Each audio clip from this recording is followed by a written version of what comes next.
بسم الله الرحمن الرحيم. الحمد لله رب العالمين، والصلاة والسلام على رسوله الكريم محمد وآله وصحبه أجمعين.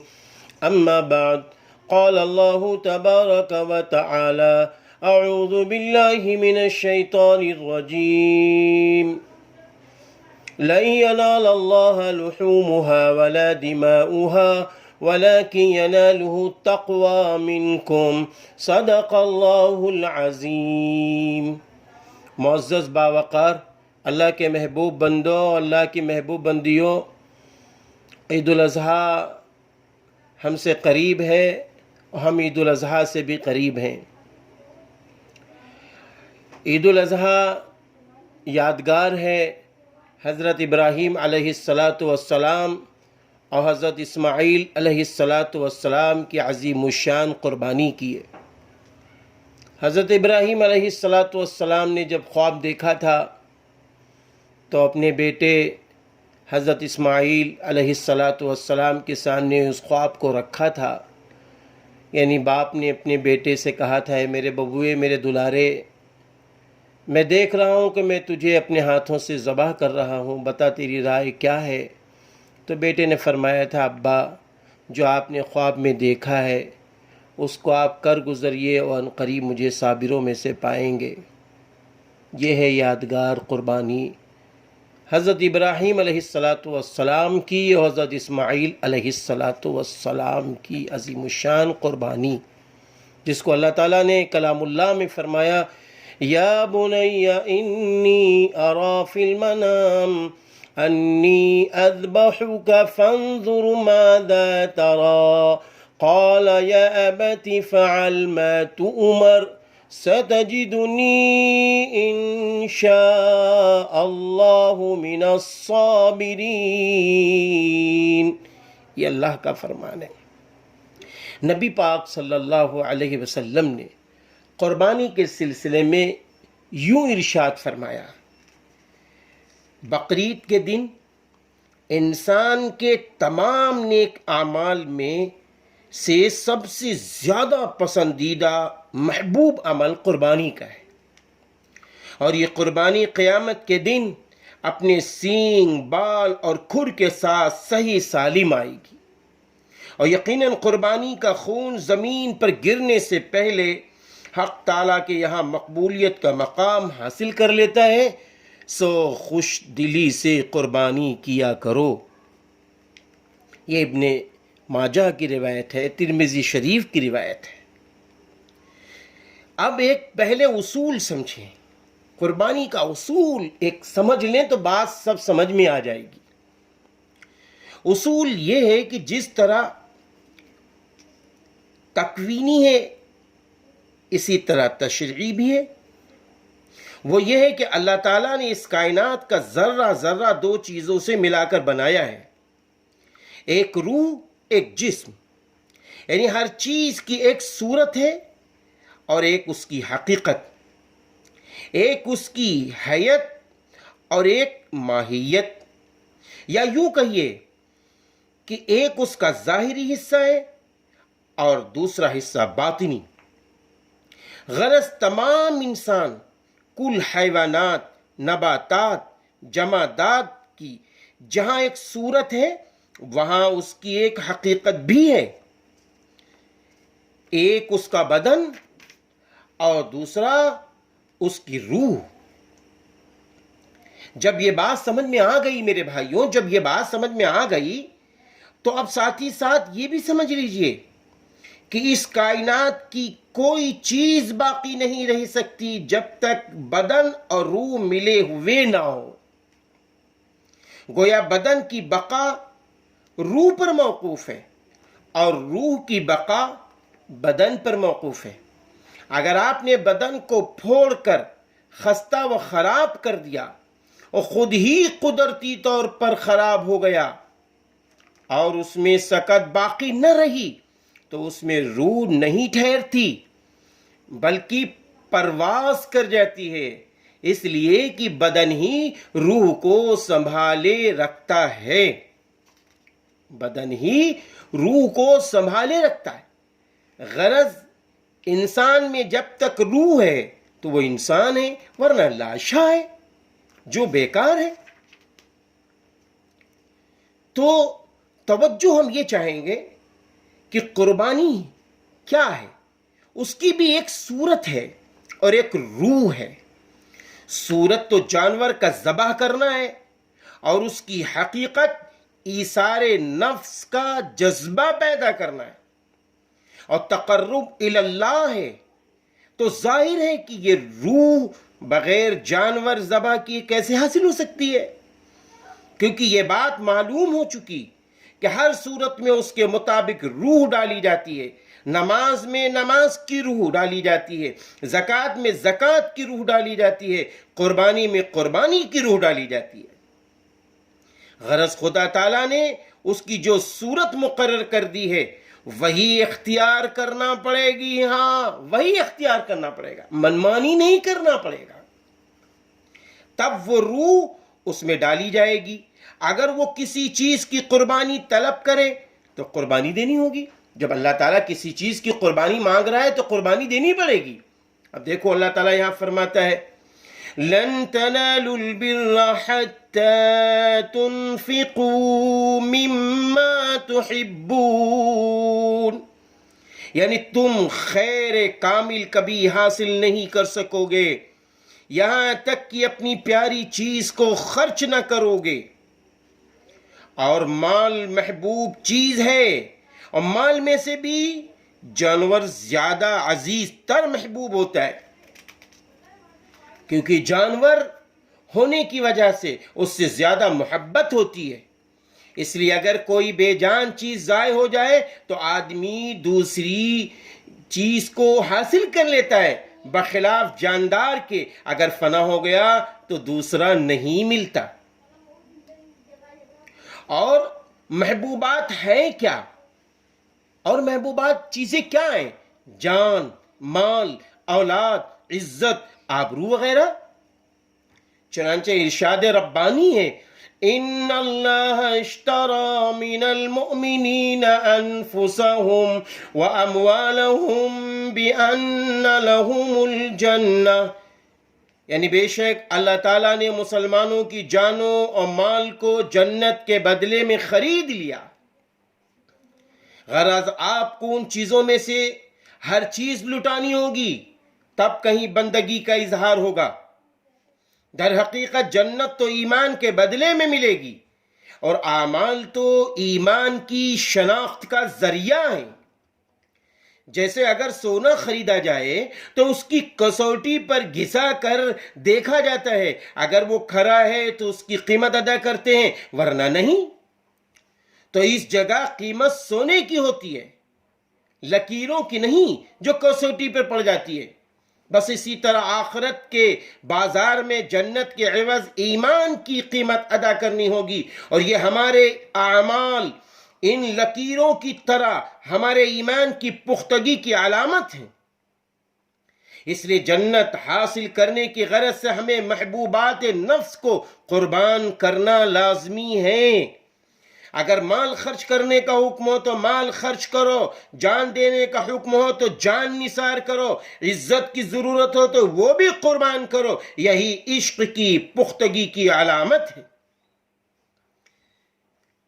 اللہ کہہ رہا ہے سچ بولو تو ہمیں سچ بولنا ہے، کیسے بھی حالات آ جائیں. اللہ کہہ رہا ہے سودی کاروبار سے بچو تو بچنا ہے، ہمیں فاقہ کرنا پڑے. اللہ کہہ رہا ہے کسی کا مال چوری نہ کرو، ڈکیتی نہ کرو، کسی پہ ظلم نہ کرو، کسی کی شان میں گستاخی نہ کرو. تو ہمیں ان سے بچنا پڑے گا، کتنا ہمارا لاس ہو جائے، نقصان ہو جائے. ایک صحابی رسول حضور اکرم صلی اللہ علیہ وسلم کی خدمت میں حاضر ہوئے اور عرض کیا یا رسول اللہ مجھے آپ سے محبت ہے. آپ صلی اللہ علیہ وسلم نے فرمایا کہ سوچ کر کہو کیا کہتے ہو.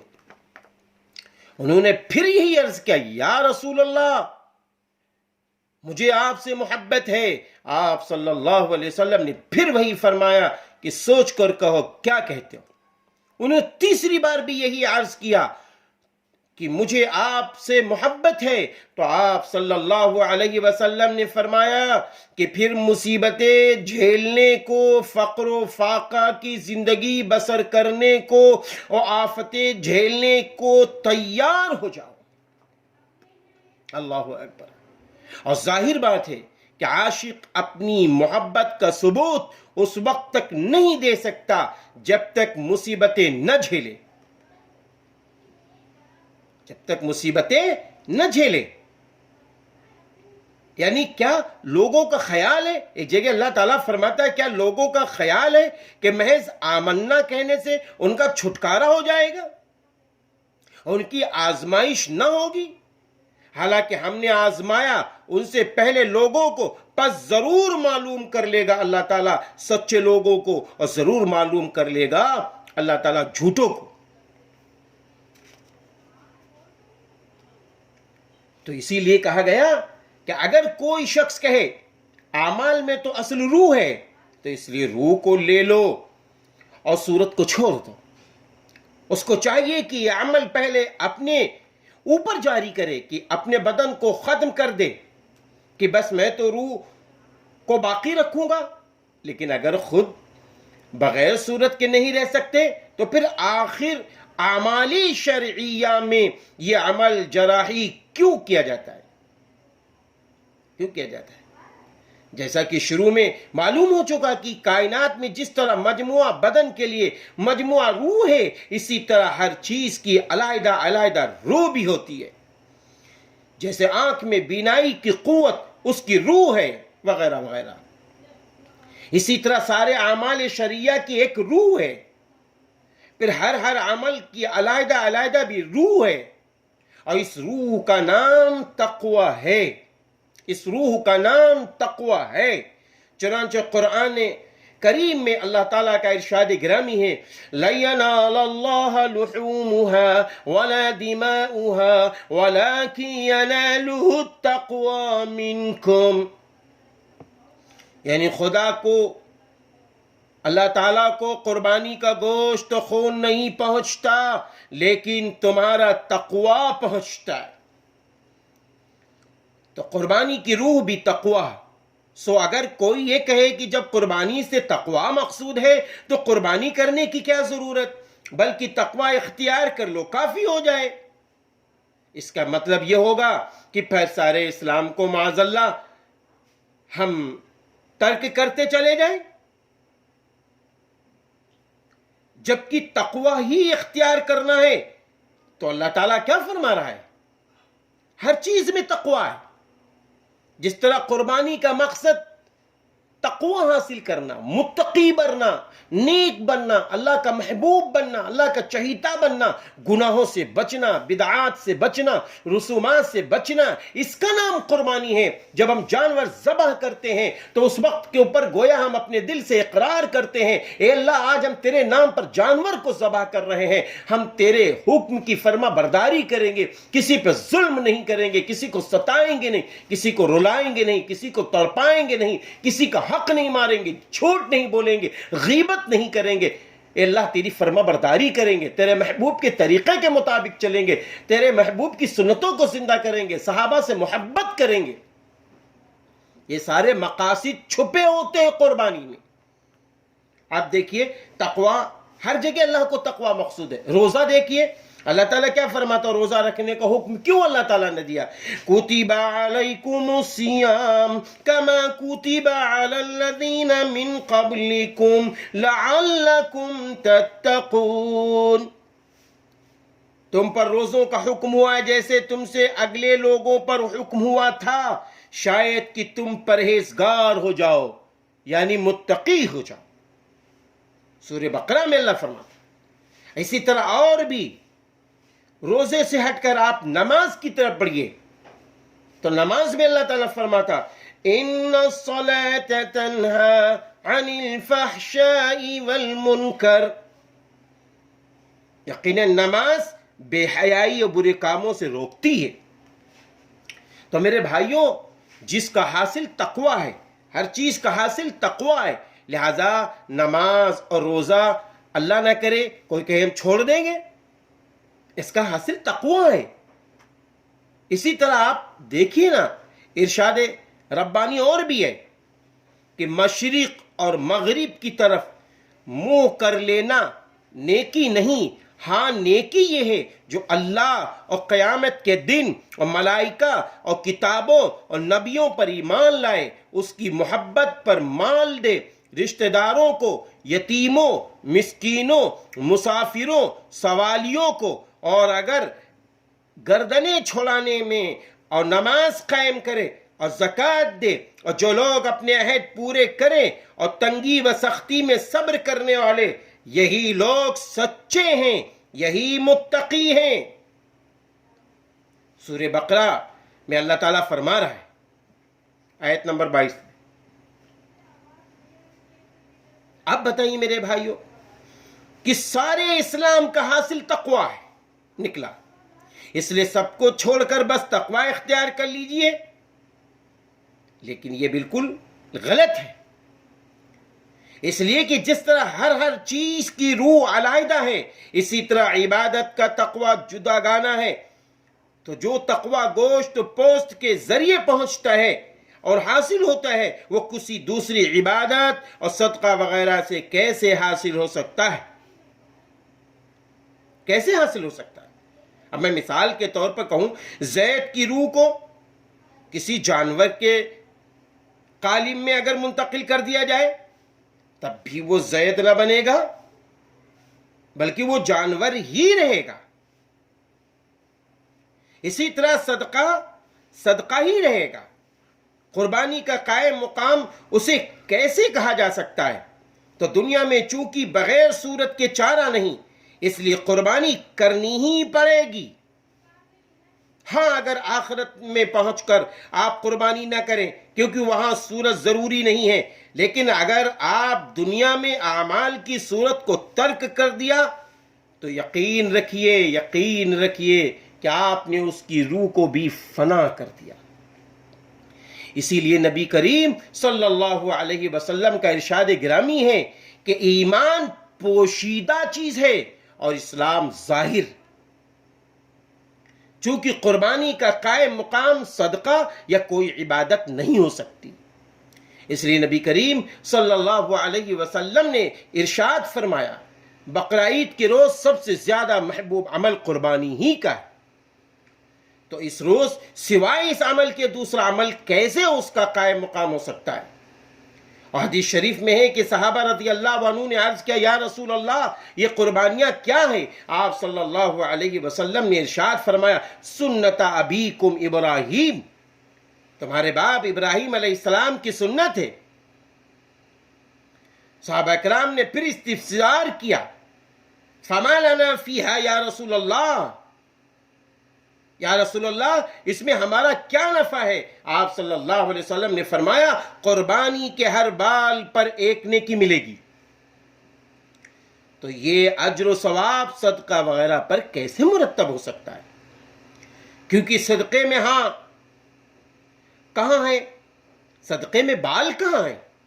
تو بات دراصل وہی ہے کہ ہر صورت میں اس کے مطابق روح ڈالی جاتی ہے، ہر صورت میں اس کے مطابق روح ڈالی جاتی ہے۔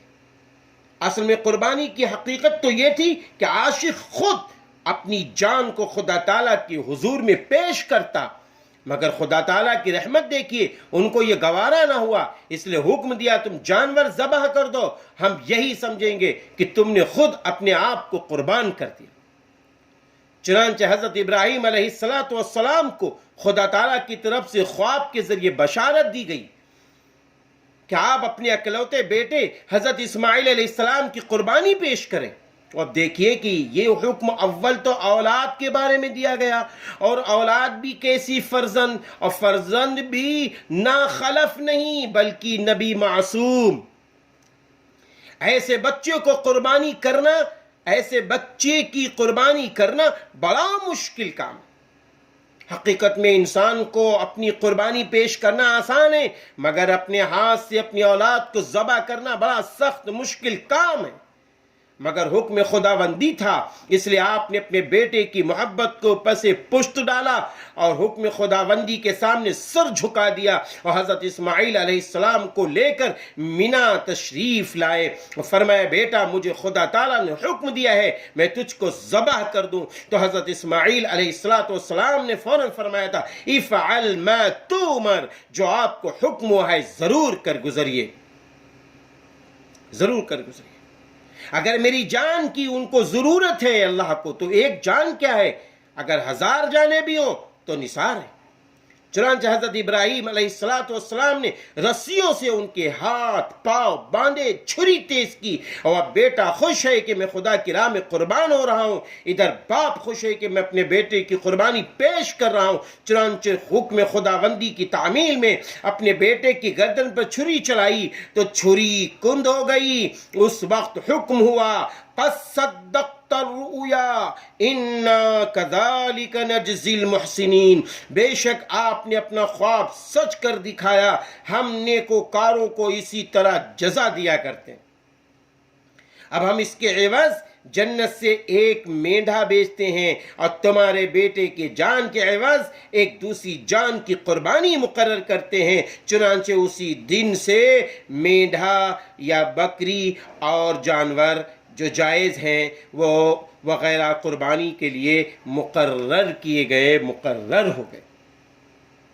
اس واقعے سے معلوم ہوا کہ ذبح کا اصل مقصد جان کو پیش کرنا ہے۔ ذبح کا اصل مقصد جان کو پیش کرنا ہے۔ چنانچہ اس سے انسان میں جانثاری کا جذبہ پیدا ہوتا ہے اور یہی اس کی روح ہے۔ تو یہ روح صدقے سے کیسے حاصل ہوگی؟ کیونکہ قربانی کی روح تو جان دینا ہے اور صدقے کی روح مال دینا ہے۔ پھر اس عبادت کا صدقے سے مختلف ہونا اس طرح بھی معلوم ہوتا ہے کہ صدقے کا کوئی دن متعین نہیں، مگر اس کے لیے ایک خاص دن مقرر کیا گیا ہے اور اس کا نام بھی یوم النحر اور عید الاضحیٰ یعنی قربانی کا دن رکھا گیا ہے۔ جہاں تک قربانی کے مسئلے کا تعلق ہے تو یہ سلفاً خلفاً ایسی ہی ہوتی چلی آ رہی ہے کہ حضرت انبیاء علیہم السلام، حضرات انبیاء علیہم السلام کا بھی اور امت کا بھی اس پر اجماع ہے۔ انبیاء علیہم السلام بنی اسرائیل میں سب کے یہاں قربانی تھی اور ائمہ کرام بھی اس پر اجماع ہے۔ چنانچہ صحابہ کرام رضی اللہ عنہم فرماتے ہیں کہ ہم کو حضور اکرم صلی اللہ علیہ وسلم نے ہدایت فرمائی تھی کہ ہم قربانی کی آنکھ اور کان کو خوب دیکھ بھال کر لیا کریں۔ ہم ایسے جانور کی قربانی نہ کریں جس کا کان آگے سے کٹا ہو اور نہ جس کا کان پیچھے سے کٹا ہو اور نہ جس کا کان چرا ہوا ہو اور نہ جس کے کانوں میں سوراخ ہو۔ اس کے علاوہ بھی بعض اور اوصاف مذکور ہیں، احادیث میں دیکھا جا سکتا ہے، جس سے معلوم ہوتا ہے کہ قربانی کے احکام صدقے سے بالکل جدا ہیں۔ اس لیے اس میں صدقے کے احکام سے پرہیز کرنا ضروری ہے۔ پھر ساری امت آج تک بلا اختلاف اس عمل کو کرتی چلی آ رہی ہے اور تعامل امت سب سے بڑی دلیل ہے، یہ سب سے بڑی دلیل ہے۔ اس لیے میرے بھائیوں ہم کو قربانی کرنی ہے، ہم کو قربانی کرنی ہے۔ ہاں پھر اس روز بعد ایسے لوگ قربانی کے ذریعے پھر ایسے بھی معاملات آتے ہیں کہ بعض ایسے لوگ بھی ہوتے ہیں جن کو گوشت پہنچ جاتا ہے جو سال میں ایک آدھا دفعہ ہی کھا سکتے، پھر ان کی ساری کھالیں غربا مساکین میں تقسیم ہوتی ہیں، پھر گوشت کے 3 حصے لگائے جاتے ہیں، ایک حصہ خود، ایک حصہ رشتہ داروں کا، ایک حصہ غربا کا ہوتا ہے۔ غرض بہت سے منافع اس سے حاصل ہوتے ہیں، بہت سے منافع اس سے حاصل ہوتے ہیں۔ اس کے علاوہ یہ بھی خیال کیا جاتا ہے کہ جو روپیہ قربانی میں صرف ہوتا ہے اس کو مہاجرین وغیرہ کی امداد میں صرف کیا جائے، تو بے شک مہاجرین کی امداد ضروری ہے، مگر ہر کام کے لیے اسلامی تعلیمات میں ادھر ادھر کی باتیں کرنا مناسب نہیں ہے۔ کچھ اپنی خواہشات نفسانی پر بھی تو ہم کو چھری چلانی چاہیے کہ ہم غیر شرعی اخراجات کو بند کر کے مہاجرین کی امداد کریں. مثلا سنیما دیکھنا، شراب پینا یا اسی طرح دوسرے فضول کاموں میں پیسہ لگانا، اس کو بچایا جائے اور اس سے غربا یتیم کی مدد کی جائے.